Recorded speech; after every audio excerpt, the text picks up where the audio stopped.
This series presents information based in part on theory and conjecture.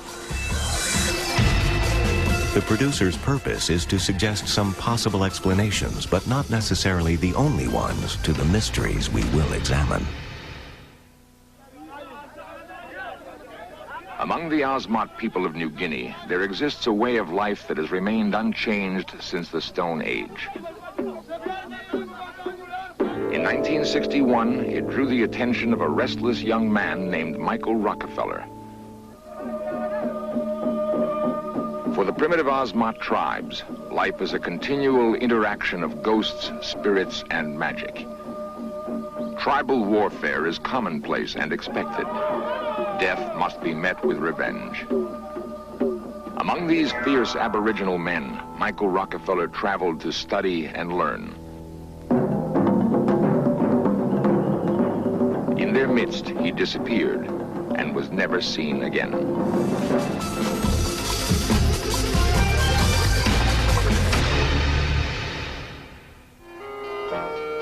Harvard University, June 1960.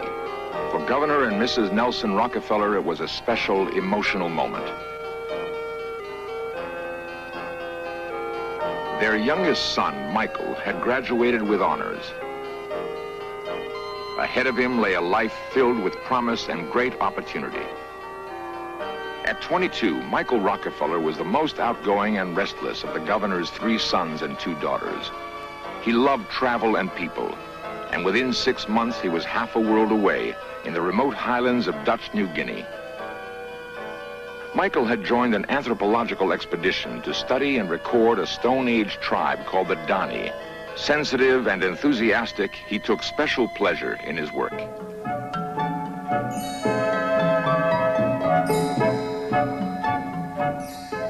For 6 months, Michael served as the expedition's sound man and still photographer. When his work was over, he was drawn to another part of New Guinea, to a people called the Osmot.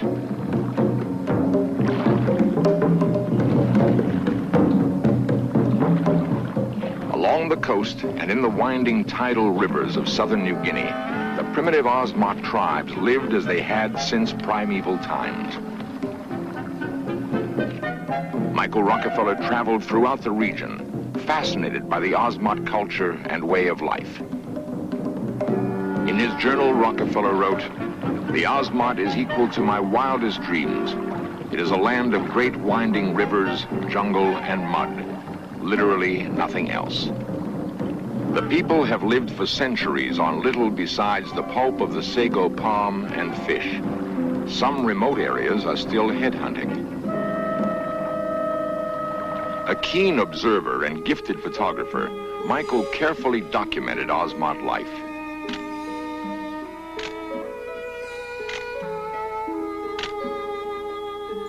In the Osmot people, Michael sensed a nobility that he admired and compassionately recorded.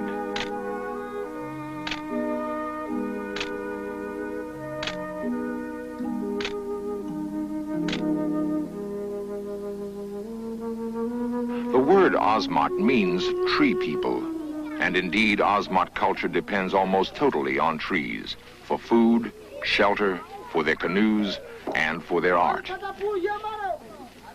The Osmot even believe themselves to be descended from trees. Their mythology tells of a great magician who wandered their uninhabited land. Out of loneliness, he carved human figures from mangrove wood. He beat softly on a drum and brought the figures to life. Thus, the Osmot came to be. The Osmot still believe that their spirits reside in trees. The felling of a mangrove tree begins an ancient ritual that intermingles art and violence. Before the cut mangrove trunk can enter the village, Osmot women pelt it with mud, exorcising any evil spirits that may still live inside. Once the mangrove is cleansed of demons, the intricate carving begins.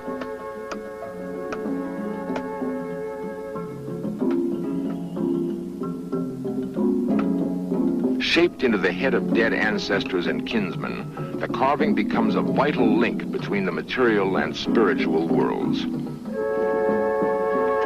the Ozmot, natural death does not exist. Only evil spirits and enemies account for the passing of life. The finished carving becomes a pledge to the dead that their spirits will be revenged. The beauty of Ozmot art completely captivated Michael Rockefeller. In his journal, Rockefeller wrote, "The key to my fascination with the Ozmot is the wood carving. The sculpture which the people here produce is some of the most extraordinary work in the primitive world." Full of youthful enthusiasm, Michael Rockefeller began collecting Ozmot art.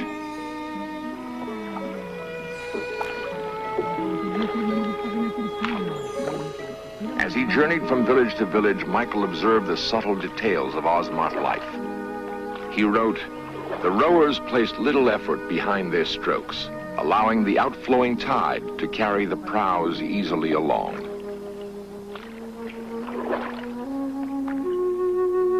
For weeks, Michael traveled through Ozmot territory, often accompanied by missionaries and anthropologists.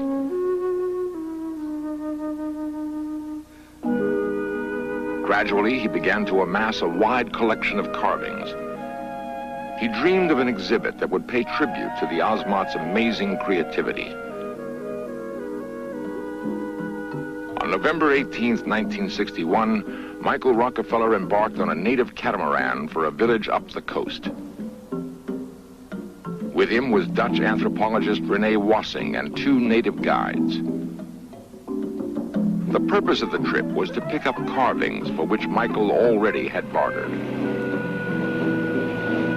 The makeshift catamaran was powered by only a single outboard motor. Michael had been warned of dangerous, unpredictable currents. At the mouth of the Islandan River, a massive tidal surge suddenly drowned the motor and capsized the boat.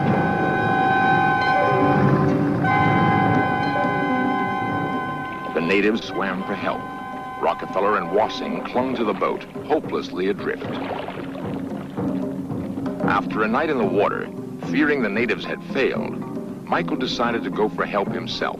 Using 2 empty gasoline cans for extra buoyancy, he swam for shore. Michael Rockefeller and Rene Wassing didn't know it, but their native guides had made it back to land. The closest village was only 11 miles away. Yet, in the thick jungle and deep mud of the Ozmot coast, the trek for help took nearly a day. When Dutch authorities finally learned of the accident, a full-scale search was launched immediately.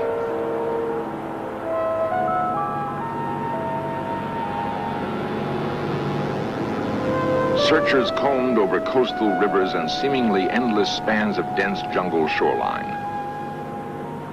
The region below was hostile and forbidding. The coastline was a muddy swamp with estuaries where crocodiles prowled. Beyond lay spongy tangles of sago palms and mangroves, alive with poisonous snakes, scorpions, and swarms of mosquitoes.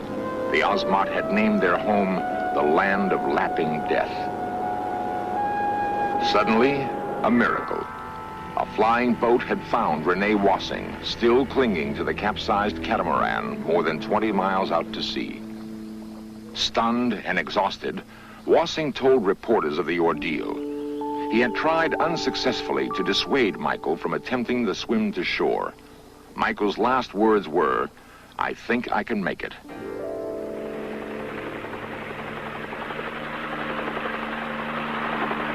Now the massive search efforts concentrated on Michael.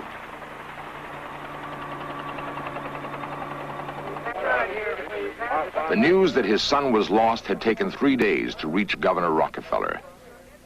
Stunned and disoriented, he tried his best to deal with an endless onslaught of questions. I'm headed out there. Hopefully they'll find him before we get there, but to be there when they do find him. So if there's anything I can do, I will. In New Guinea, the news was not good. No trace of Michael had yet been found. For the native Ozmot, the spectacle of the search was awesome and overwhelming. They had never seen anything like it. Several more days of searching yielded nothing. A pale and haggard father had almost given up hope. Then, the first clue.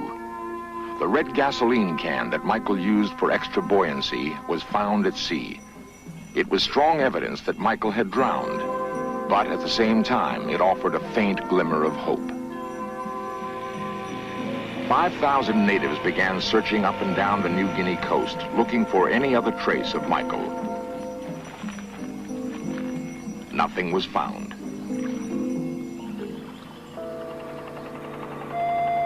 After nearly 2 weeks, the search for Michael Rockefeller was ended. For an agonized father returning home, the official conclusion seemed unavoidable.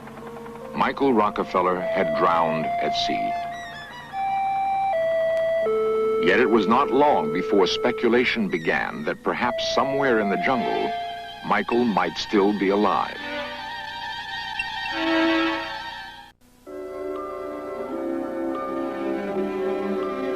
New York City, 1968. 7 years after Michael Rockefeller's disappearance, one man was led to begin a personal search for the missing Rockefeller. Milt Macklin, a writer and magazine editor, was met in his office by a secretive man who would call himself only Donahue. Donahue told Macklin that several months before, on a tiny island called Kanapu, he had seen and talked with Michael Rockefeller. Intrigued with the story, Macklin made plans to go to New Guinea. Macklin's information from Donahue was sketchy, but he had decided to follow the difficult route. According to Donahue's story, Rockefeller was picked up by a native war party and taken by canoe on a 1,000-mile journey to the Trobriand Islands. As Macklin made his way through the jungle, he began to understand Michael's attraction to its primitive beauty.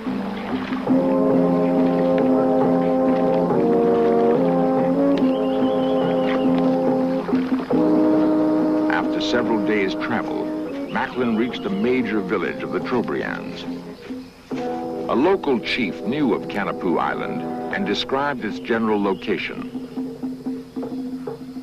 It was a long journey by native standards, but at last Macklin's destination seemed within reach.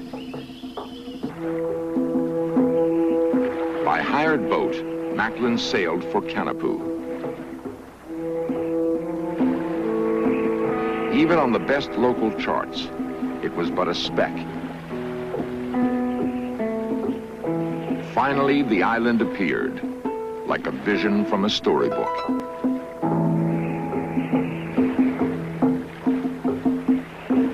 After a long and tiring journey, Milt Macklin approached his destination with hopeful expectation.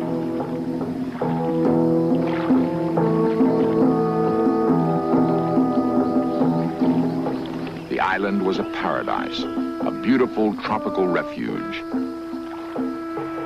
It was also an eerie place. There were few signs of life.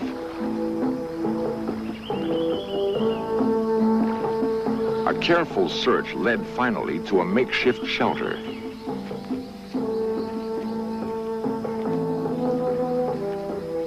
The hut was abandoned. There was no sign of Michael Rockefeller. Discouraged and disappointed, Milt Macklin gave up his Kanapu search. The fate of Michael Rockefeller remained a mystery. Yet for Macklin, the unsuccessful search had raised many questions. Was the Donahue story simply a cruel hoax, or did it bear some element of truth? Milt Macklin's determined search did not end on Kanapu Island. For 2 more months, he traveled throughout New Guinea, looking for evidence that might prove conclusively what happened to Michael Rockefeller. Macklin traced down endless leads, but his final personal conclusion was based on information from a Dutch missionary, Father Cornelis van Kessel. Van Kessel had heard rumors from natives that Rockefeller was captured and killed near the Osmat village of Oats-Janep. A war chief named Ajam was mentioned in the rumors as the man who might be responsible. Recently, the chief of Oost-Janep was interviewed. He recalled the search for Michael Rockefeller. There were many airplanes and boats. We were afraid and blocked our river with trees. Our enemies in the other villages all say that we killed him. They want us to get into trouble. I am the chief. If we killed him, I would know.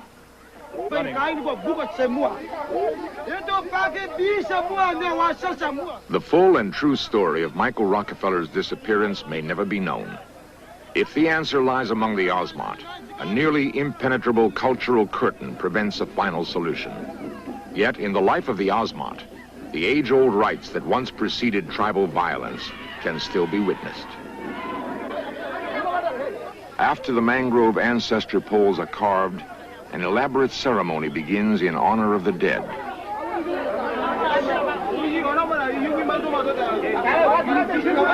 In the minds of the Osmot, life, art, magic, and death are inseparably interwoven, each continually affecting the other. Members of neighboring villages are ritually adopted by the celebrating tribe. Traditionally, however, they are the first to be killed when an intertribal feud arises.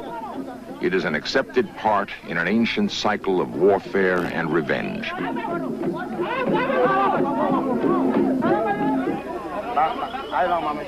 The ancestor ceremony climaxes when the poles are returned outside.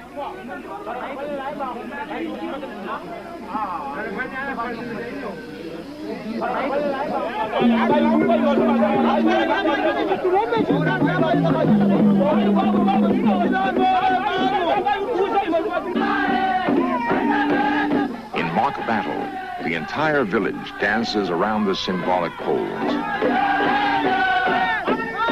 Only a generation ago, the ceremony would have led to a revenge attack on a rival tribe.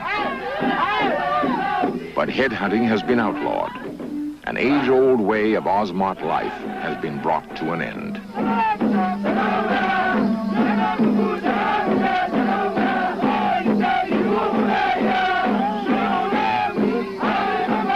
In his journal, Michael Rockefeller wrote, "The Osmot is filled with a kind of tragedy. They were a ferocious headhunting people, but now many villages are beginning to doubt the worth of their own culture. They crave things Western, even though these doubtful symbols of another world hide a proud form and replace a far finer, if less concealing, form of dress."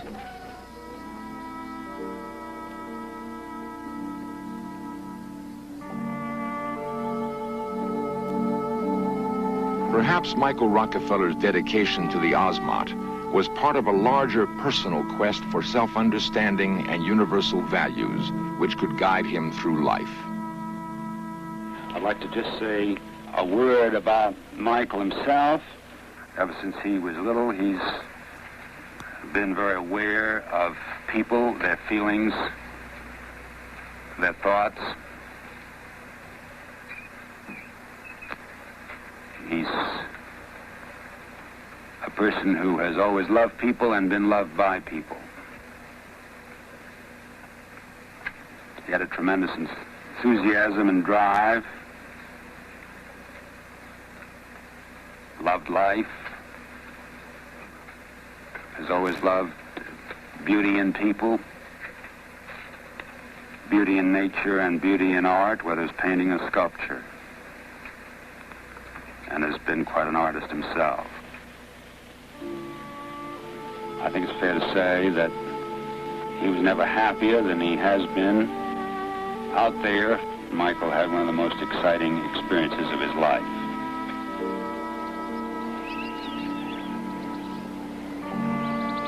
The mystery of Michael Rockefeller's disappearance may never be solved, but his passion and spirit will live on in his pictorial record of the Osmot.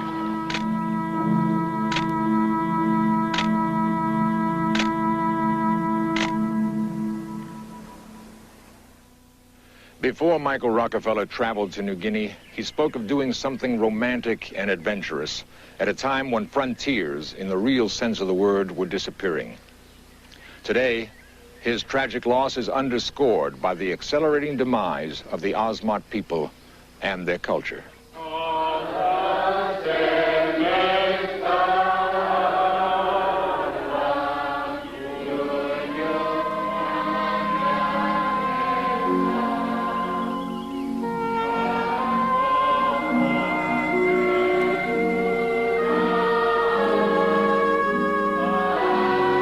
While in New Guinea, Michael Rockefeller wrote, "The West thinks in terms of bringing advance and opportunity to such a place. In actuality, we bring a cultural bankruptcy which will last for many years." Tenuously, the Osmots still hold on, among the last representatives of the beginning of humanity.